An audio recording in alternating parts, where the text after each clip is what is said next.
Hello all, Pavitra Sundaram again. Welcome to the continuation part of the previous video, that is active and passive voice. In this video, we gonna discuss about when is passive voice useful and the comparison between the active and passive voice and how to convert active voice into passive voice and all those things. So let us get into the video. So when passive voice is useful, the passive voice is not wrong, but it is more effective, indirect, right? So it is useful in specific situations, like when we are when the doer is unknown, so we can use the passive voice. For example, my wallet was stolen. We don't know who stole it, but we can give this passive voice in this such a situations, right? And the second one is when the doer is unimportant or obvious, so we can use this the passive voice. The street is paved. We don't care, we don't know, we don't have to know who paved it, right? It is understandable. Obviously there is a person who paved it, right? And the subject was the suspect was arrested. It's obvious the suspect was arrested by the police, right? And the third one is when you want to emphasize the receiver. Okay, so if you want to emphasize or give, you have to give importance to the receiver, we can use this passive form. Like the patient was treated by Dr. Evans. So obviously the focus is on the patient. Patient is nothing but it is an object, right? And the building was constructed in 1990. Focus is on the building. So we don't care about the subject, who paid or who built it or who constructed it, right? So in such situations we can use this passive form. And so here is the comparison between active and passive. So active always gives emphasis on the doer and passive emphasis on the receiver. So for example, the chef prepared the meal. Here the chef is the subject or the chef is the doer of an action. Why? Because we are giving the important to the doer, right? So the action is done by the doer.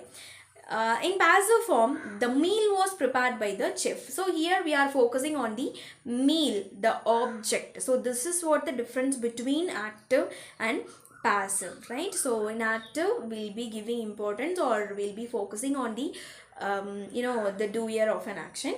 In passive we'll be giving importance on the subject which is affected by the doer. So I hope you understand this. So we can see the more examples. Our team won the game. The game was owned by the team. Someone made a mistake. A mistake was made. So this is how we should interpret. And yeah, how to change passive to active or active to passive. Yeah, make your writing stronger by converting unnecessary passive voice to active voice. We have to go through the text carefully and we have to convert accordingly, right? So we have to find the doer of the action. Okay, who is the doer of the action? Often in a by phrase, right? And make the doer the new subject. We have to put the doer into the subject place and then change the verb form to be plus participle to its active form. For example, in passive form we'll be using be plus past participle. In passive form, in all the passive forms we will be using past participle of the verb third form. But in active form we'll be using present tense, right? Yeah.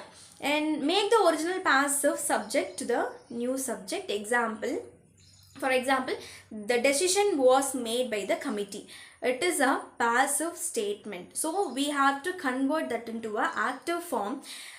We can convert like this. The committee made the decision. So here the committee is a subject. Why? Because it is doing the action. It has done the action. It has taken the decision.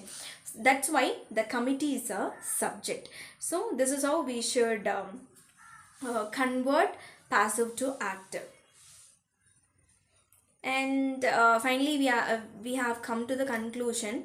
So before that I would like to tell you is something that in next videos, in upcoming videos, we'll be having the detailed explanation of active and passive. Okay, how to convert active to passive and passive to active with all the examples. And yeah, a summary and key takeaways. So in active voice, the sentence structure is subject, verb, object, right? The subject performs the action. It is direct, and we'll be using most of the time this active voice, whereas the passive is used not often. The subject receives the action, okay, or the subjects or the object affected by a subject, so that is passive form. Useful when the doer is unknown, unimportant, or if you want to emphasize the receiver. And what is our goal?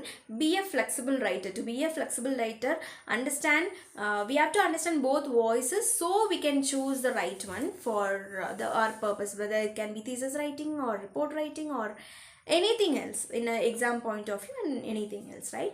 So I hope this video is useful, and we'll be discussing more about this in upcoming videos. Thank you all, and stay connected.